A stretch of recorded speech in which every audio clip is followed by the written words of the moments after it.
Alright, we're rocking the zombie skin today. Yeah.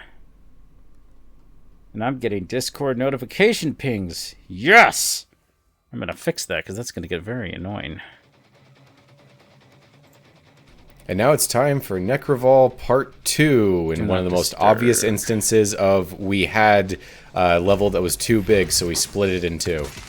Yeah, it's interesting that, that's kind of been the theme of this playthrough. We've been splitting Little bit. so... Yeah, although this is a shorter level, so it feels like they had just a little bit short of what they would normally have for two levels. Yeah, it almost makes you... Well, to be fair, I guess a level gets too bloated and it's no longer good. So it's probably the right call. Mm-hmm. So this level's mission challenges are probably the worst. Have to get at least a multi-kill on blood punches 5 times and get specific glory kills on 2 different super heavies. Mm-hmm. Now, I remember this level very distinctly. Some of the biggest things I remember is some other stuff, but this front room, I was parkouring in here aimlessly for quite a while. Uh-huh. Just the collectibles took me a minute to figure out how to actually grab, as we will soon see. Oh, Yeah, there's some flying around that you can be doing. Mm-hmm.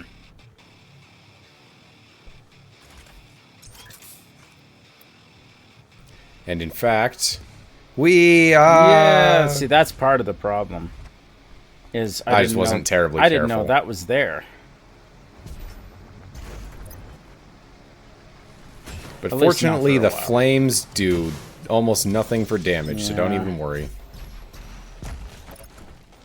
Doom guy is like that cat on social media that gets set on fire with its tail and it just goes out and the cat never once cared. Mm-hmm. Oh. Wolf 3D. Alright, time for a mission challenge, and this is where the Arbalest really shines. Oh, is this the golden? I can't think of the actual name of the weapon. Ballista. Ballista, thank The you. Ballista, yep.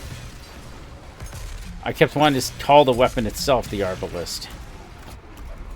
Now that's a mod, but No. yeah, so the Ballista's bonus against flying enemies can really come in handy against pain elementals. Yeah, I was doing that. It's actually funny, me playing through the last level of the second part of the DLC. I won't see any details, but let's just say watching you play this game has made me suddenly much, much better at the game.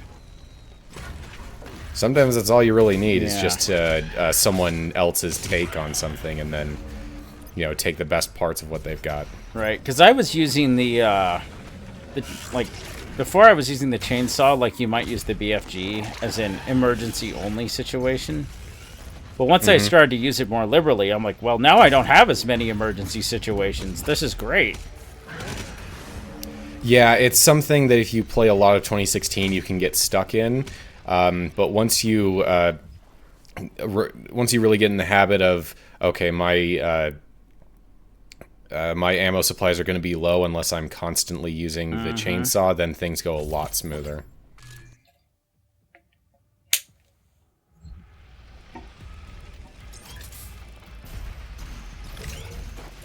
So it's around here that with codexes you learn the truth about Argent energy. It's people!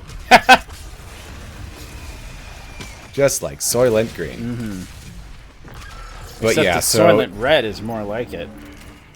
yeah, so the lore being that in the olden days, people who came to hell would, over the course of eons, slowly have their soul drizzle out of their body, and it would collect into pools of the demonic essence, and demons would use it to empower themselves for battle. And so when the demons attacked Argent Denor, the Sentinels used Wraith energies to fight back. And during all of this, they discovered that if they used the Wraith energies to purify the essence, they would get Argent, and it was phenomenally powerful. So what's the blue stuff? That is the soul. This machine is the evulsor. It is the thing that pulls the soul from the body. Nightmare fuel stuff. So this is like pure soul goo, and then it becomes Argent later? Yes. It needs to be purified with Wraith energy, which is where we come to some very big questions that I have in relation to 2016. Such as, why were the Wraiths in 2016 out in some ruins on Argent Denor and not hooked up to some infernal machine here at Nekravol? Right. Number 2, if Wraith energy is not Argent energy and is just one component of it, and Nekravol is where Argent is produced, then wouldn't that mean that the demonic crucible instead sucked up Wraith energy? Well, yeah. Because Number they were 3. Wraiths strapped up to those things in the 2016 game. Yes. Number 3. If that's the case, then wouldn't that mean that Samuel Hayden didn't restore Argent to humanity when he brought them the Crucible? The Ark has been fighting with Wraith energy, not Argent. That was cool. And I'm pretty sure that there are codexes in this game that straight up said that Hayden brought Argent to humanity. Yeah. And number 4, if we sucked up all the Wraith energy into the demonic crucible at the end of 2016, how is Nekravol still producing Argent? Yeah. Yeah, there's a lot of problems here. You know, it's funny. The whole process kind of reminds me of how you get enriched uranium. That is to say, you know, you get the raw stuff, and then you gotta, like, purify it, and you gotta enrich it. I guess that's also the case for, like, fossil fuels. Yeah, you have crude oil, and then you process it into, you know, gasoline or whatever. Isn't it, man? The more I learned about that stuff, the more I'm like, wait. You're telling me that they just have a big stack of the stuff, and at different points in the stack, you get the different fossil fuel products that they then just funnel out. It's really bizarre, the more, like, I learned about it. Like, refineries are weird. Yeah. A chemical engineer I could never be, but I do have a passing fancy. Well, I like the blue, so... Yeah, it's pretty cool. Souls are light blue in this universe. It is the Hatsumiku Baja Blast juice. I wish I didn't use the term blues. Blues! Yes, we're just sticking with that. The blues. Oh no, not the blues. Oh.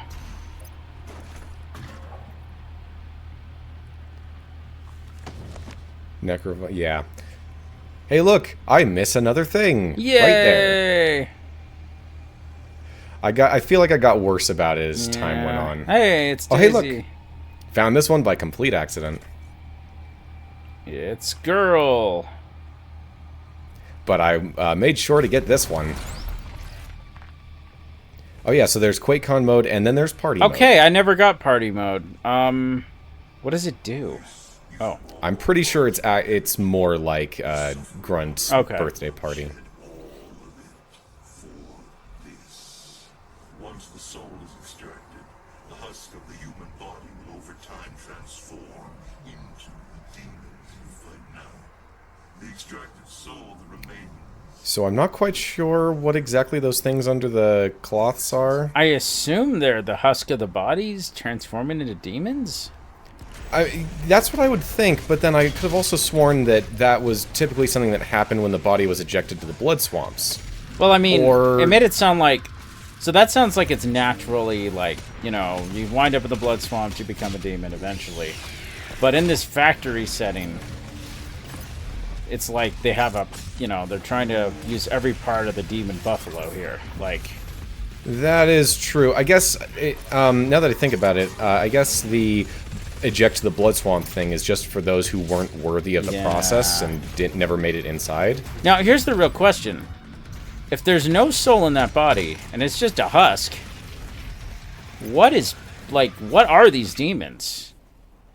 Like, I assume that there's some element of hellfire that is propelling them forward on top of just like the malice of whatever demon lord they serve, yeah. if any.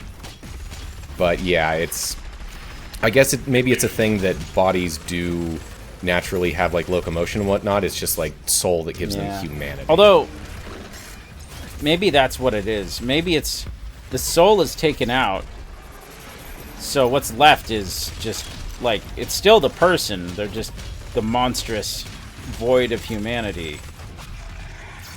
The worst of the worst. It certainly does make it seem more like what we're doing here is a mercy kill. It does, because you look at every codex, every demon is in constant agony, if I would like reading these codex right. Most of them, especially the pain elemental. Yeah, especially the pain element. I mean, the reason why they like inflicting pain is because it's the only relief from the agony that they're constantly in. Meanwhile, you have the Dread Knight, who is also just constantly enraged. Ooh, that was a good glory kill. I could have killed that Archvile a lot simpler, but I needed to get that left one for the challenge, so... Oh, we got a Marauder. So Marauders are explicitly Sentinels that have just been demonified over time, or... Yeah, they were during the Sentinel Schism. They stayed loyal to the Khan Maker, and after death, they've been reanimated and continue to serve. All right. Necromancy. That's how you know you're on the right side. Yeah. If your god is dealing in necromancy to this degree, you may want to reconsider your religion. I have no idea how this he took a survived. beating. That was a point blank super shotgun blast. And fade cut to me finally realizing where forward was. Yeah, I got stuck too. And I believe that I also missed that crack wall on the left there. So this room reminds me of the is it magma or lava processing chamber in Metroid Prime? The ascent to get the plasma beam. I'm disappointed in myself, but I think I'm being reminded of a particular room from Other M. No, I know that room too. That room's ass. Look, don't be disappointed. Most of them are. Just be like, here's the thing about the game. It's memorable because it was a bad time. Trauma sticks with you. I mean, so the sorry, go ahead. No, I was just gonna say, I need to play Maximum Edition or whatever it's called, because there is a good game under there a little bit. Yeah, I've played a little of Maximum. I need to play the whole thing, see how much it improves the experience. The Project 06 Divine. Anyway, go ahead. I was just gonna talk about the Zombie Slayer skin that I'm using right here. This was a free skin that you got for signing up for the Slayers Club. I had this like over a year before the game actually came out.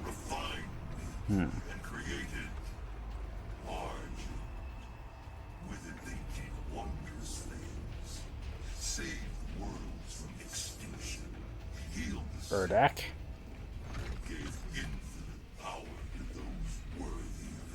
Okay, see, now you're actually talking like there's some kind of justification for Argent production. The question is it worth all of the suffering that it requires? And thus far, I'm going to say no. No, and here's the thing is, like, this is pure Argent. And then he's like, and then we combined all this stuff and made Argent. It's like, make up your mind, man. This lore doesn't even make sense within itself. Also, I didn't know you could just jump again. That's kind of cool. The Night Sentinels never knew this existence. Built by Sentinel slaves, or a maker can never set foot in hell, or demon in Urdak. Argent Anur served a great purpose to the makers. Yes, the story being that the during their fight against the demons, the Sentinels were able to conquer large sections of territory in Hell, and it's on that territory that, behind their backs, the Hell Priests and, I guess, civilian leaders of the Night Sentinels were building this.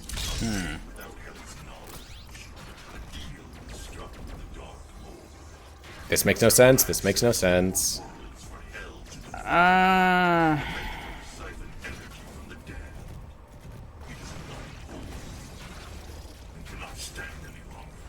Based on what we learned about the Dark Lord in DLC, the idea that he would ever make a deal with a con maker is ridiculous. I mean, there is some entries in those codex that implies it was less of a deal was struck with the Dark Lord, and the Dark Lord influenced them to make the deal they thought was good for them, but really wasn't. I don't know. It's weird. I will admit that I haven't read the some of the DLC codexes recently. Maybe I just missed something. Okay, I just recently read one that I feel like between parts I recommend refreshing your memory, because I'm like, the only thing that doesn't make sense is that well, the Dark Lord is a big, spooky, ominous voice, so I don't know how they struck a deal with a big, spooky, ominous voice. That's my only beef. Also, I guess it's a thing of I've always understood Hell to be like chaos. Like in Heaven, everybody serves God, you know. But in Hell, it's just like a really terrible city where it's mostly people. Just like random demons fighting for territory, you know, but you also have some roving street gangs. Right. And so the idea of a singular Dark Lord that all the demons are subservient to, it feels like a lot of these stories oscillate between the two for whatever they need in the moment. Right. And not being overall consistent. I mean, the Dark Lord is obviously a stand-in for the devil himself, I suppose, but it's just... Right. I mean, the way the lore is presented in all this as we go into the DLC, it's very much... It's like if you took Christianity and made it very eldritch. Just extremely eldritch. I hate this machine. Oh, by the way, this is what I was talking about. This is exactly what I meant when I said that one thing that came down in the Doom Hunter base. This would be a cool mini-boss, and here's your cool mini-boss. Ah, okay. So yeah, right here we are getting our first little peek at Maker technology. Yeah. I like it. It's a nice transition into the next level where we go full bore into it.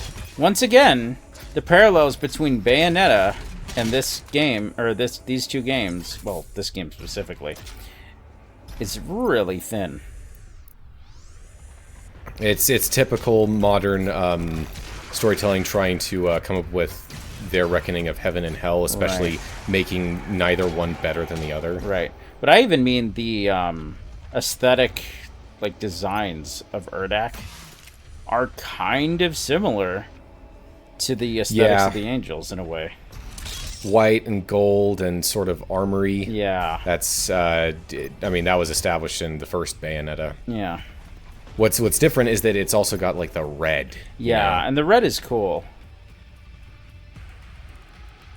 It also reminds me, it's like if the Covenant from Halo was a little less color happy.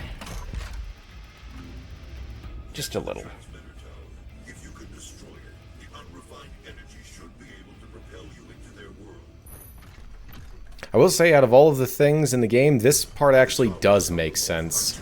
You know, just we're riding the flow of Argent energy up to Urdak. Yeah. So, considering how a lot of the other lore decisions were made, you'd kind of expect this to be like, huh? But now I'm cool with this. Yeah, I like the detail that there's just two Titans holding this place up. Like, that's kind of crazy. Yeah, that's cool. Because, honestly, the idea that, like, to put it in perspective, it'd be like, you find, well, yeah, just, it is what happens. The story is you have your preconceived notions of, oh, hell good, heaven, no, wait. heaven good, hell bad, and they're fighting against each other, only to find out behind the curtains they've been conspiring with each other to screw humanity the whole time, is really messed up. Oh! Into the neck. But such is this game's lore. Yeah.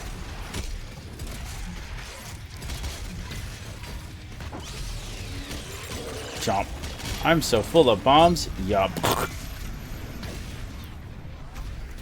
So, I believe that this is the one and only place right here where a Titan, or a Tyrant enemy shows up, which means that you have to get a back glory kill on it if you want the mission challenge. That's annoying.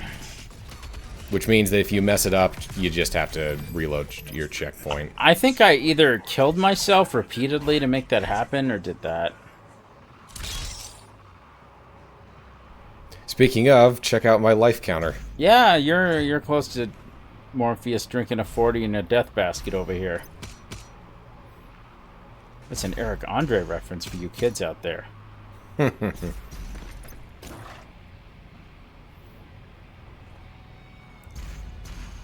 Because, yeah, I know I got all the challenges.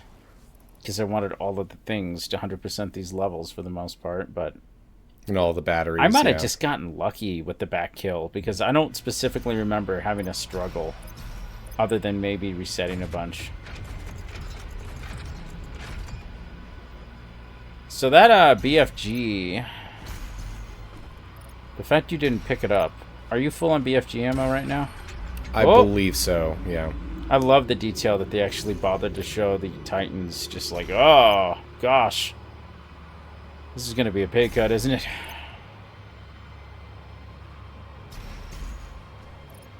Oh, there's a giant statue of a drone or something.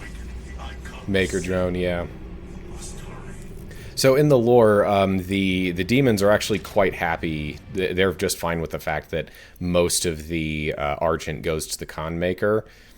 They're like, it was her knowledge and that allowed all of this to happen.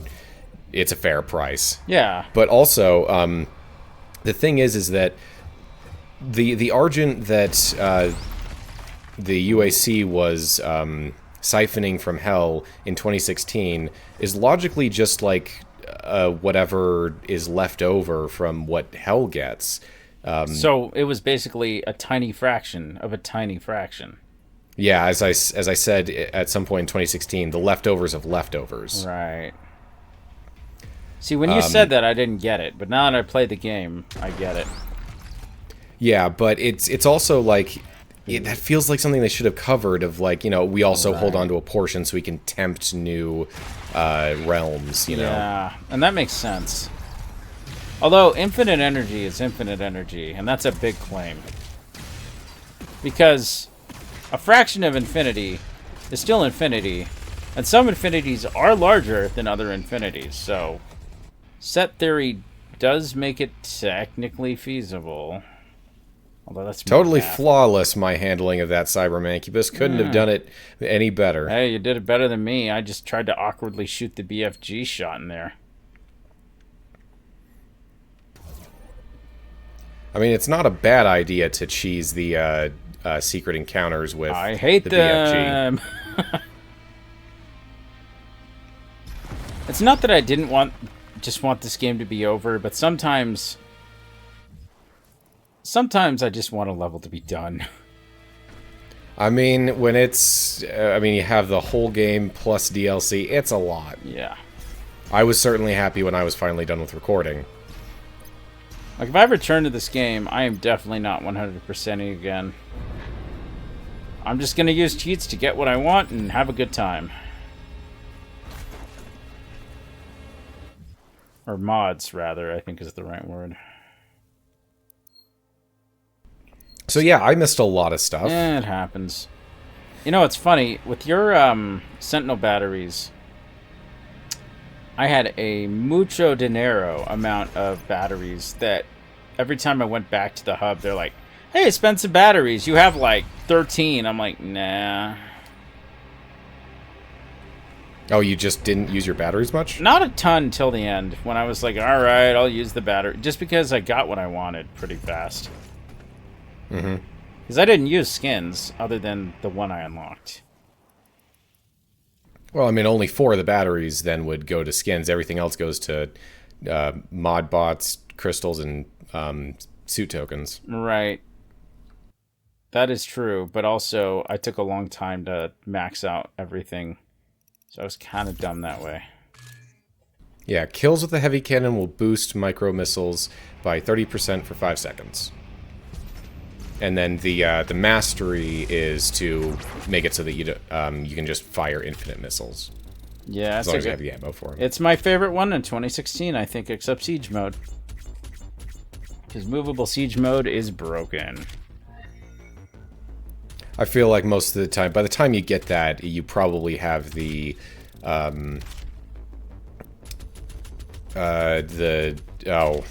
whatever it is for mobile turret mode on the chain gun, and that can pump out even more insane damage. And the super shotgun. The super shotgun is the most broken. It's crazy. Yeah, well, we'll see you next time.